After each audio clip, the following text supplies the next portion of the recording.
ओम श्री वेंकटेश्वराय नमः। आज के वीडियो में बच्चों के रिलेटेड बहुत सारे क्वेरीज जैसे कि इन्फेंट दर्शन, बच्चों के लिए बालदान किस तरह से किया जा सकता है, कान कैसे छिदवाया जाता है, अन्नप्राशन, अक्षराभ्यासम, तुलाभारम, सबकी डिटेल्ड इंफॉर्मेशन इस वीडियो में देने की कोशिश करते हैं। सबसे पहले जान लेते हैं कि इन्फेंट दर्शन क्या होता है। इन्फेंट दर्शन यानी 1 साल और 1 साल से कम उम्र के बच्चों के माता पिता को डायरेक्टली सुपथम एंट्री, जो कि मंदिर के पास में ही है, वहां से एंटर होके डायरेक्टली दर्शन के लिए भेजा जाता है। उनके लिए कोई भी टिकट नहीं होती है, बस बच्चे का बर्थ सर्टिफिकेट और माता पिता का आधार कार्ड ले जाने से आप डायरेक्टली सुपथम एंट्री से जाकर सुबह 11 बजे से लेकर शाम 6 बजे तक कभी भी जाकर डायरेक्टली लाइन में लगकर दर्शन कर सकते हैं। लगभग 1 घंटे में दर्शन हो जाता है। आपको कोई भी ऑनलाइन या ऑफलाइन टिकट की आवश्यकता नहीं है। अगर उस बच्चे के भाई बहन हैं जो कि 12 साल से कम उम्र के हैं, उन्हें भी फ्री एंट्री मिलती है। बस ध्यान दे, कोई भी स्पेशल फेस्टिवल हो जैसे रथ सप्तमी, ब्रह्मोत्सव,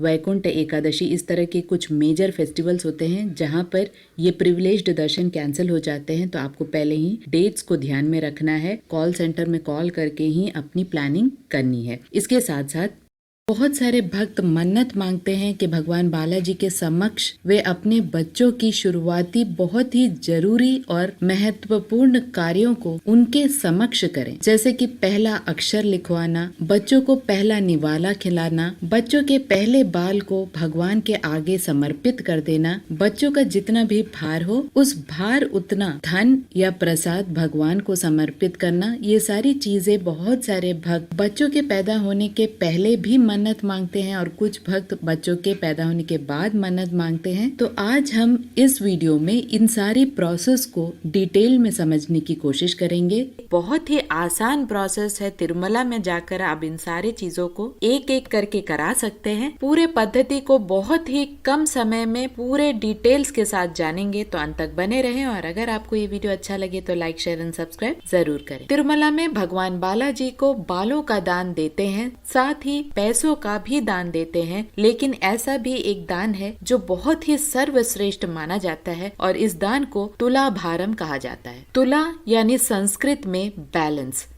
माना जाता है कि तुलाभारम लगभग द्वापर युग से चली आ रही है। प्राकृत और संस्कृत में भी इसका वर्णन किया जाता है। पुरातन युग में लोग अपने भार को तराजू में तोला करते थे और उसी भार के समान फल, सोना, चांदी, इस तरह की चीजें भगवान को दान दिया करते थे। माना जाता है कि जितना भी आपका भार है या वजन है, उतने वजन का अगर आप सामान भगवान को देते हैं, ये एक मन्नत पूर्ण होने की खुशी में भगवान को अर्पित किया जाता है। आज के युग में भी तुलाभारम किया जाता है और भगवान बालाजी के समक्ष जितना भी आपका या अपने बच्चे का वजन है, उतने वजन का सामान आप भगवान को दान दे देते हैं मन्नत पूर्ति होने के बाद। इस पद्धति को बड़े कर सकते हैं और छोटे बच्चों के वजन के सामान भी आप दे सकते हैं। तिरुमला में ये बहुत ही इजी प्रोसेस है। आप चाहे कोई भी लाइन में लगे हो, चाहे वो फ्री लाइन हो या 300 हो या 500 या वीआईपी दर्शन, जब भी आप मंदिर के महाद्वार से अंदर की ओर जाते हैं, आपको सामने ध्वजस्तंभम दिखाई देता है। वहीं से अगर आप लेफ्ट की तरफ देखते हैं तो आपको इस पूरे तुलाभारम का प्रोसेस होते हुए दिखाई देता है। आपको बस जिस भी सामान से आप तुलाभारम कराना चाहते हैं, आप वो सामान जैसे 1 रुपी कॉइन्स, 2 रुपी कॉइन्स, चीनी, गुड़, इस तरह की सामग्री अगर आप बोलते हैं, उदाहरण के तौर पर अगर आप अपने वजन को करवाते हैं और उस वजन के समान आप गुड़ दान देना चाहते हैं, तो मार्केट में उस दिन के गुड़ के भाव के हिसाब से और आपके वजन के हिसाब से जितना भी केजी लगता है, उतने केजी का आपको रिसिप्ट लेना पड़ता है और उस रिसिप्ट को लेकर आप तुलाभारम का कार्यक्रम कर सकते हैं। अगर आप 1 रुपी कॉइन से वजन कराना चाहते हैं तो वो केजी के हिसाब से, फॉर एग्जाम्पल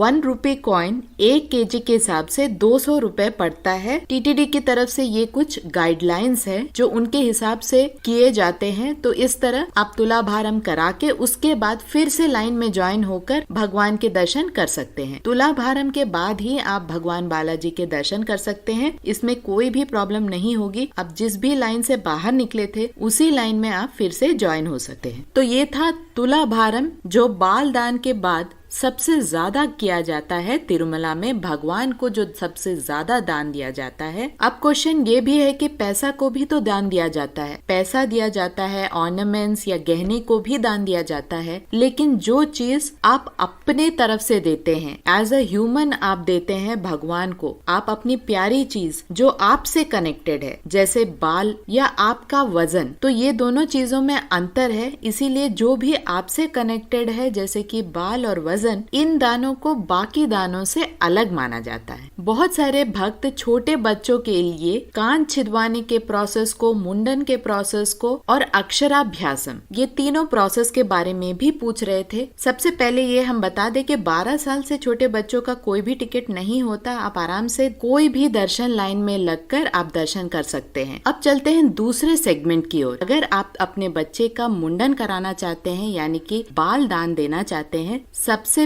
पहला जो बाल दान होता है एक बच्चे का, वो बहुत ही भव्य तरीके से किया जाता है हिंदू संस्कृति में। इस पद्धति को आप कल्याण कट्टा, जो कि तिरुमला के आसपास बहुत सारे ऐसे प्लेसेस हैं जहां पर आप बाल दान दे सकते हैं। बाल दान के ऊपर पूरी एक वीडियो मैंने बनाई है, लिंक डिस्क्रिप्शन में और कमेंट सेक्शन में मिल जाएगा। बच्चों के लिए कोई सेपरेट बाल दान का प्रोसेस नहीं है। बस एक चीज का ध्यान रखें, बच्चों को जब गोदी में आप बिठाते हैं तो या तो मामा होना चाहिए, माता पिता, दादा दादी या नाना नानी, इस बात का ध्यान रखें। और बाल दान और स्नान के बाद ही भगवान के दर्शन करें। यहाँ पर एक और चीज बताना जरूरी है कि वैसे तो फ्री है बाल दान देना, आपको बस एक टिकट लेना है और बहुत ही आसानी से कोई कल्याण कट्टा तो 24 आवर्स भी चलते हैं। कोई भी दिन शुभ अशुभ नहीं होता तिरुमला में, आप किसी भी दिन बाल दान करा सकते हैं, कोई भी क्षण बाल दान करा सकते हैं। हर क्षण और हर दिन शुभ माना जाता है तिरुमला में। अब समझते हैं कान छिदवाने के प्रोसेस को। कान छिदवाना भी हिंदू संस्कृति में एक बहुत ही बड़ा पद्धति माना जाता है। इसे कर्ण वेदा भी कहा जाता है। इस प्रोसेस को कराने के लिए आपको तिरुमला में पुरोहित संगम करके एक बहुत बड़ा मंडप है जहाँ पे शादियां भी होती हैं। वहाँ जाकर आपको एक टिकट लेना पड़ेगा, 50 से 100 रुपए का टिकट होता है। सुबह 6 बजे से शाम 6 बजे तक खुला रहता है। ये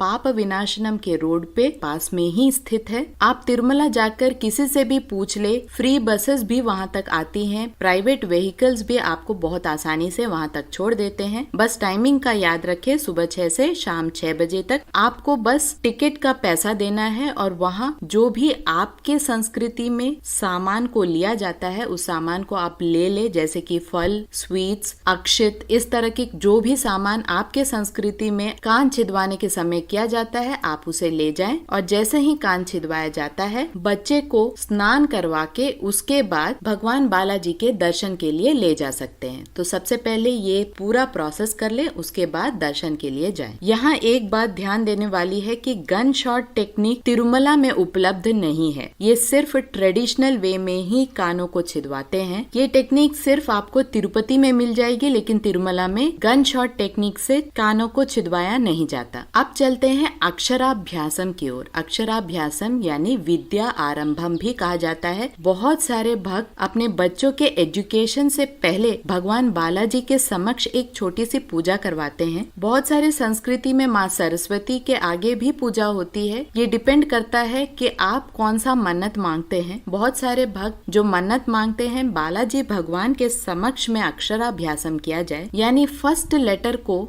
जब बच्चा लिखता है तो भगवान के समक्ष में जब लिखाया जाता है, उस पद्धति को अक्षराभ्यासम कहा जाता है। ये भी पुरोहित संगम में ही किया जाता है। आपको बस टिकट लेना है और जो भी पंडित वहाँ पर मौजूद हैं आप उनसे अक्षराभ्यासम करा सकते हैं। उसके रिलेटेड आपके संस्कृति में जो भी सामग्री चाहिए वो लेकर जाएं। यूजुअली वहाँ पर जो टेक्निक है, चावल के ऊपर श्री वेंकटेश्वराय नमः या बालाजी भगवान का नाम लिखाया जाता है या फर्स्ट लेटर लिखाया जाता है। इसमें भी मामा जी का बहुत ज्यादा बड़ा रोल है। या तो मामा के गोद में माता पिता या दादा दादी या नाना नानी, इनमें से कोई एक पर्सन का होना जरूरी है बच्चे को गोद में रखकर या तो कान छिदाने के लिए या अक्षराभ्यासम कराने के लिए। इस प्रोसेस का भी वही टाइमिंग है, सुबह 6 से शाम 6 बजे तक। कोई भी तिथि या दिन का यहाँ पर महत्व नहीं है, क्योंकि जैसे मैंने बताया तिरुमला में हर तिथि और हर क्षण शुभ माना जाता है। अब समझते हैं ये सारे प्रोसेस क्यों किए जाते हैं। हमारी संस्कृति के अनुसार जब भी हम एक नए स्टेज में पहुंचते हैं, जब भी हमारे बच्चे नए स्टेज में पहुंचते हैं, अगर उस पद्धति को हम भगवान के समक्ष करें तो इससे ज्यादा पवित्र और क्या हो सकता है, इससे ज्यादा शुभ और क्या हो सकता है। आशा करती हूँ कि ये वीडियो आपके लिए इन्फॉर्मेटिव रहा होगा। अगर आपको ये वीडियो अच्छा लगे तो लाइक, शेयर एंड सब्सक्राइब जरूर करें। ओम श्री वेंकटेश्वराय नमः।